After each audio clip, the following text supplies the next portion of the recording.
Warga Rafah kini harus berbuka puasa bersama di antara reruntuhan bangunan. Namun di tengah kondisi sulit, sejumlah orang berinisiatif memberikan makanan untuk berbuka mulai dari hari pertama hingga hari terakhir bulan Ramadan. Suasana yang penuh kekurangan akibat dampak perang tak menyurutkan niat baik warga Palestina untuk berbagi terhadap sesama di bulan Ramadan.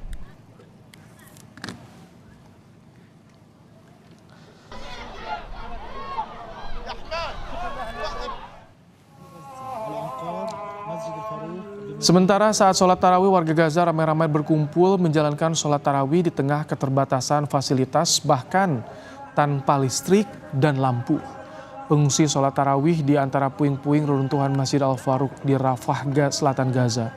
Ramadan kali ini dirasakan penuh keprihatinan mengingat berlangsung di tengah serangan Israel yang telah merenggut banyak hal dari warga Palestina khususnya Gaza. Meski sulit, warga Palestina tetap tekun ibadah Ramadan.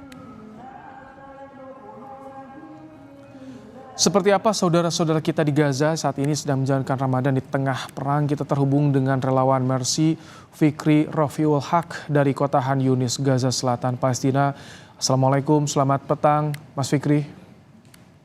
Waalaikumsalam warahmatullahi wabarakatuh. Selamat siang waktu Gaza, Mas Ibrahim. Baik, Mas Fikri, bagaimana keadaan Ramadan di sana?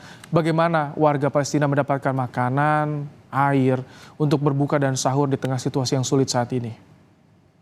Ya, tentunya situasi pada bulan Ramadan ini cukup berbeda dengan tahun lalu di mana masyarakat Gaza bisa menjalankan ibadah puasanya dengan anggota keluarga mereka yang lengkap dan juga dengan masih ada rumah mereka yang utuh dan juga banyak fasilitas-fasilitas ibadah seperti masjid juga masih bisa dipakai untuk mereka melaksanakan sholat tarawih. Namun berbeda dengan tahun ini di mana masyarakat harus melaksanakan ibadah puasa pada tahun ini dengan ketidakhadirannya anggota keluarga mereka yang banyak sudah meninggal, baik dari orang tua ataupun dari saudara kandung mereka. Bahkan data dari UNICEF sendiri mengatakan ada 17.000 warga yang 17.000 anak-anak yang sudah menjadi yatim piatu akibat sejak terjadinya serangan Israel pada 7 Oktober lalu. Sehingga memang anak-anak ini mereka menjalankan ibadah puasanya pada bulan Ramadan ini dengan ketidakhadirannya kedua orang tuanya dan tentunya mereka sangat merindukan sekali kehadiran seorang ibu tentunya di mana biasanya menyiapkan menu buka puasa ataupun menu untuk sahur, namun mereka harus menyiapkan sendiri ataupun dengan anggota keluarga mereka yang lainnya. Dan juga banyak rumah mereka juga yang sudah hancur. Data yang kami terima ada 70.000 rumah yang sudah hancur secara total serta 290.000 rumah yang mengalami kerusakan sehingga tidak bisa lagi ditinggali oleh masyarakat sehingga mereka terpaksa harus tinggal di tenda-tenda pengungsian. Dan kita tahu bahwa paling banyak pengungsian itu yang ada di kota Rafah di jalur Gaza bagian selatan. Terdapat 1,4 juta warga yang mengungsi di Gaza Selatan dan saat ini juga masjid juga ada 1.200 masjid yang ada di jalur Gaza, namun 1.000 masjid sudah mengalami kerusakan ataupun tidak layak pakai sehingga masyarakat hanya menggunakan lapangan sekolah maupun halaman-halaman masjid yang kita tahu di sampingnya terdapat masjid yang sudah runtuh, sudah hancur sehingga mereka juga melaksanakan ibadah puasa pada bulan Ramadan ini terutama pada sholat tarawih dengan minimnya penerangan dan juga minimnya pengeras suara, namun mereka tetap semangat untuk menjalankan ibadah puasa atau ibadah tarawih pada bulan suci Ramadan ini. Dan tentunya saat ini kita tahu bahwa Israel juga masih memblokade bantuan-bantuan untuk masuk ke jalur Gaza, terutama yang ada di perbatasan Rafah antara Mesir dan juga jalur Gaza, sehingga saat ini terjadi kelaparan yang begitu dahsyat yang ada di jalur Gaza, bahkan menyebabkan 27 orang meninggal akibat malnutrisi dan juga dehidrasi. Ini data dari Kementerian Kesehatan Palestina. Dari 27 tersebut, 25 lainnya adalah anak-anak yang dirawat di Rumah Sakit Kamal Udwan di Gaza Utara maupun di Rumah Sakit Ashifa yang ada di Gaza Mas Fikri, kalau tadi jalur bantuan masih diblokade, bagaimana upaya warga Palestina mendapatkan makanan untuk sahur dan juga berbuka? Dari mana saja sekarang bantuan yang mulai bisa dijangkau oleh warga di sana, Mas Fikri?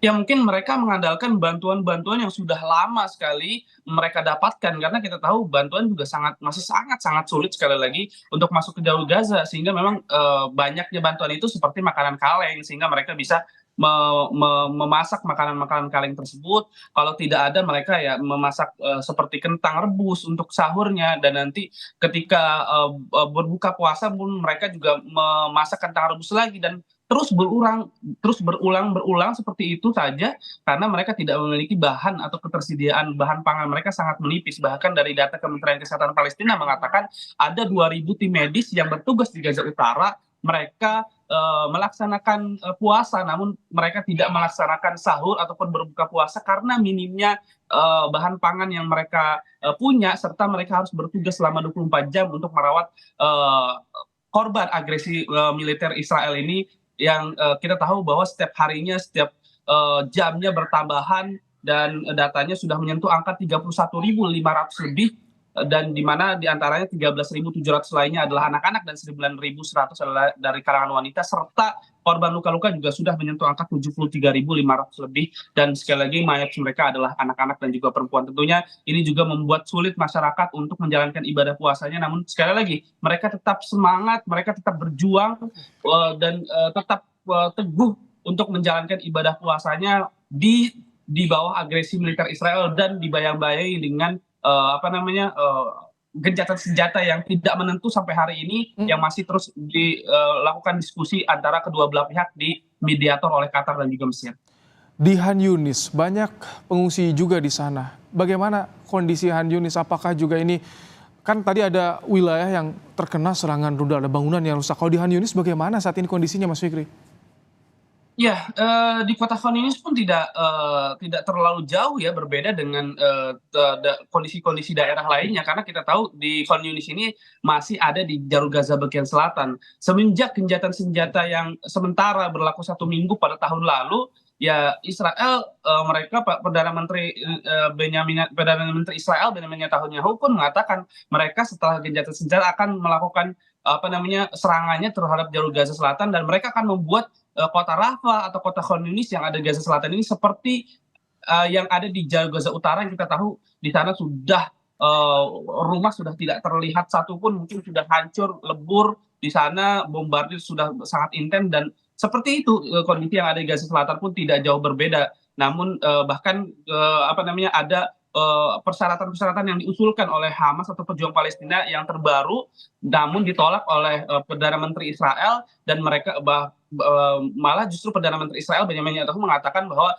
justru mereka menolak menolak gencatan senjata, malah justru mereka menyetujui akan adanya invasi darat yang akan dilakukan oleh Israel ke kota Rafah itu sendiri yang ada di Gaza Selatan. Sehingga di Khan Yunis pun tidak jauh berbeda kondisinya, bombardir setiap malamnya kami terus mendengar bombardir terbangun oleh dentuman bom yang diakibatkan serangan dari Israel.